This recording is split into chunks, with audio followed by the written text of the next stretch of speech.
Hold on. Y'all remember my verdict? Bag move, not a boxing move. Unless Devin Haney follows Shakur to Zuffa on the record, date it, clip it. I said it. Well, Devin made his choice, and he did not go to the island. Devin Haney signed a multi-fight deal with the Zone. He's fighting Keyshawn Davis next. Shakur is standing at the altar with the biggest fight of his career now on ice. I called it, y'all. But that ain't even the wildest part of this video. Because once you actually line up the timeline on this whole thing, it looks like everybody involved was capping to the fans for months. Let's get into it. What's good, everybody? I'm Jay, and this is our 2 cents, where we talk everything box, and everybody's entitled to their own opinion. Now, as I go, what am I saying that's not a fact? Let me know and drop it below your 2 cents. Here we go. Let me lay the timeline out, because this happened fast on the surface, but slow underneath. And that's the whole point of this video. Devin Haney's been a free agent for 2 years, taking meetings, weighing options. Zuffa was courting him hard, because Zuffa's whole plan was sign Devin. Then you got Shakur Haney, the biggest fight in the sport, all under one roof. Bill Haney was out here saying it publicly over and over. Shakur Stevenson standing in the way of Devin's quest to be on the Mount Rushmore of boxing. But the Shakur negotiations dragged. Rehydration clauses, contract delays. Shakur wanted that 144-pound catch weight, kept adjusting terms. And while all this was stalling in the public, the Zone walked up with a check in private, and Devin signed it. Multi-fight deal, the Zone. And here's the part that seals it. His first fight under the new deal is the WBO mandatory against Keyshawn Davis, because the deadline was already ticking. Purse bid was literally scheduled for this Monday, July 27th in Puerto Rico. Devin ain't wait around for Shakur to make up his mind. He took the guaranteed platform and the guaranteed opponent. Now, let's go back to my verdict, because I need y'all to see why this matters so much. My whole thesis on Shakur signing with Zuffa was he just left the winning team the same week the winning team finally came together. PBC, the Zone, Matchroom, Queensberry, Top Rank, Golden Boy, everybody consolidating, everybody makeable. And Shakur's the one dude who walked out the building. And I said, the one thing that saves that decision is if Devin Haney follows him through that door. If Devin goes to Zuffa too, then Shakur Haney happens. It's massive. And Dana bought the best in the division with 2 checks. That was the only path where Shakur's timing looked smart in hindsight. Devin just closed that door permanently for now. He looked at the island and he went home. And peep this, it's not even close. Keyshawn Davis, Devin's opponent, also on the Zone, now through Top Rank. So this ain't just Devin stayed on the continent. This is the whole division. Devin, Keyshawn, Teofimo, already there. Garcia's fight technically Zuffa paramount, but his long-term home is still unresolved. The continent just kept building fights while Shakur's over there alone with Ben, Opataya, Hitchison, and Berlanga. My map from a few weeks ago, it just got more accurate, not less. Real quick, punch that like and subscribe button. Drop your 2 cents below as we go. Hit the Cash App at $ 2 cents boxing, or hit the heart with the $ below. Let me know you enjoying the content. Now let's get back to it, because now we getting into the part of this whole story that really got me. Here's the part I need y'all to follow close, because once you line up the timeline, it's wild. Shakur signed with Zuffa months ago. Months. That's not new information. We did a whole video on it back when it happened. So from the second that ink dried, everybody in this situation, Shakur, Jay Prince, Bill Haney, even Devin himself, they all knew Shakur was on a different platform than wherever Devin was going to end up. That was already true. That was already locked in months ago. But watch what kept happening publicly for months. After that, Bill Haney's out here in June, after Shakur already signed with Zuffa, mind you, saying Shakur is the quote-unquote top priority. Shakur is the quote-unquote, we have Shakur Stevenson standing in the way of Devin's quest to be on the Mount Rushmore of boxing. Y'all remember when Bill Haney said that? And then Shakur's out here talking about 144-pound catch weight, negotiating rehydration clauses, moving the goalposts back and forth in public week after week. And Devin and Bill, We now know they was also quietly in talks with the DAZN the whole time, behind the scenes, while the public storyline being sold to y'all was we're trying so hard to make the Shakur fight happen.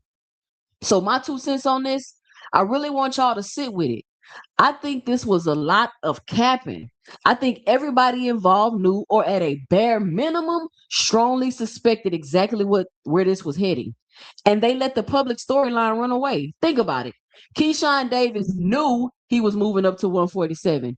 He knew he was positioning himself for a mandatory shot. Devin's camp knew they had the DAZN talks going on. Shakur knew he already picked his platform months prior. Everybody had information the fans didn't have. And instead of just being straight with us, we got months of the big fights happening. We want Shakur. 144 is the number. All while behind closed doors, the real business was heading somewhere completely different the whole time. Now, why would they do that? I'm not going to sit here and act like I know for certain because I wasn't in the room with none of these, none of them. But my honest read, I think it's exactly what we've talked about on this channel before. Hype is free, y'all. Keeping Shakur Haney alive as a possibility in the public conversation, even after the real business had already basically been decided otherwise, keeps both their names in everybody's mouth. Maybe it's to manufacture demand for a fight that gets revisited down the line. Maybe it's just leverage theater, making Zuffa think Devin's still gettable, making DAZN think Shakur's still gettable, playing both sides to squeeze better numbers out of everybody. I genuinely don't know which one it is, but when you look back at everything that got said for months versus what we now know was actually happening the whole time, it looks a whole lot like the fans was the last ones in the building to find out the truth. And that's the part that bothers me. Because that ain't receipts, y'all. That's the opposite of receipts. That's misdirection with a smile on it. And here's the part that really gets me on top of all that. Shakur wasn't even shut out completely. The DAZN reportedly came to him. The DAZN came to him with an offer that was competitive with Zuffa's. But his Zuffa deal was already complete by the time the DAZN sat down at the table, allegedly. He was a bit too early. One beat. And that one beat is why he's watching Devin, Keyshawn, and half his division build fights with each other on the platform he ain't on no more. Bill Haney's already out here talking his talk. I gotta admit, the man landed a body shot. He said, "You sent Lil Bro to do Big Bro's job." What does that say about Big Bro? And then he brought up something that's a real receipt. Devin apparently offered Shakur 5 belts at 25% split at one point. Now, whether that's true or not, we don't know. But we're just gonna stick with the story. And then Shakur passed on it. Keyshawn's taking 1 belt at 25% mandatory rules, no complaints. Now, I want to be fair. That's Bill framing. And Bill Haney managing narratives is basically his whole job description. We've documented that on this channel for months ago. It's in the catalog. Go check it out. But even accounting for Bill being Bill, the optics on this one are rough for Shakur's camp. And Shakur's response, he went on Fight Hype and said he thinks Keyshawn is a better fight than Devin, and he's happy for his guy to get the shot instead of him. Now that's loyalty, and I respect loyalty. Let's call it what it is. That's a man taking himself out of the pressure cooker after the door already closed on him. It's easy to say, I'm happy for my bro, once you ain't got the option no more. Now, hold on. Let me argue his side for a second, because we keep it fair around here. Zuffa still paying Shakur the same money. His words, not mine, from weeks ago. He still got the ring and WBA, WBO junior welterweight belts, at least for now, because I'm pretty sure he's going to get stripped. Remember my Opataya warning? And that WBO status is reportedly still uncertain once he's fully in the Zuffa system. And this is over, Devin will still got to actually beat Keyshawn. If Keyshawn wins that mandatory, does the Devin Zuffa math change? Does Shakur suddenly become more valuable as the guy who called it? We don't know yet.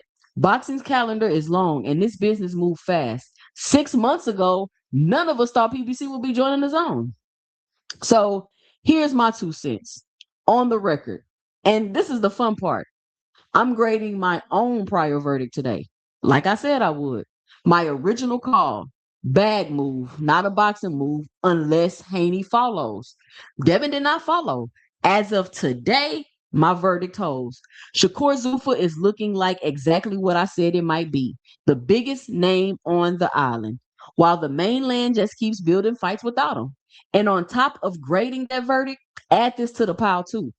I think we all just got played a little bit while this business got sorted out behind closed doors. Won't be the last time. It happens in this sport.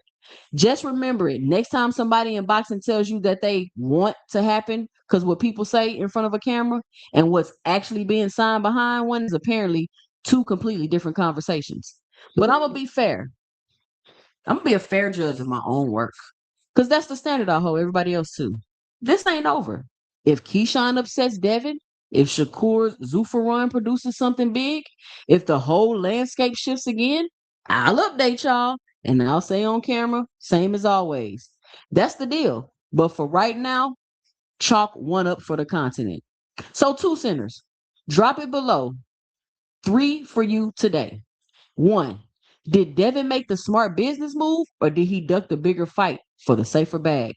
2, for Shakur, is this a real setback or are y'all overreacting to one lost opponent?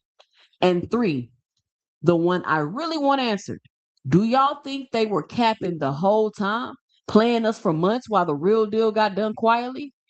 Or were the Shakur talks genuinely still alive right up until the last minute? I read every single comment. Like the video if you found value in it. Subscribe if you're new here. Follow me on X at 2 cents 20. Follow me on IG at 2 cents boxing. Hit the Cash App at $ 2 cents boxing or hit the heart with the $ below. Let me know you enjoying the content. I'm Jay, and stay tuned for my 2 cents in the next video. And my original Shakur verdict and the DAZN merger breakdown are popping up right now because this is the payoff to that whole story. Catch you in the next one.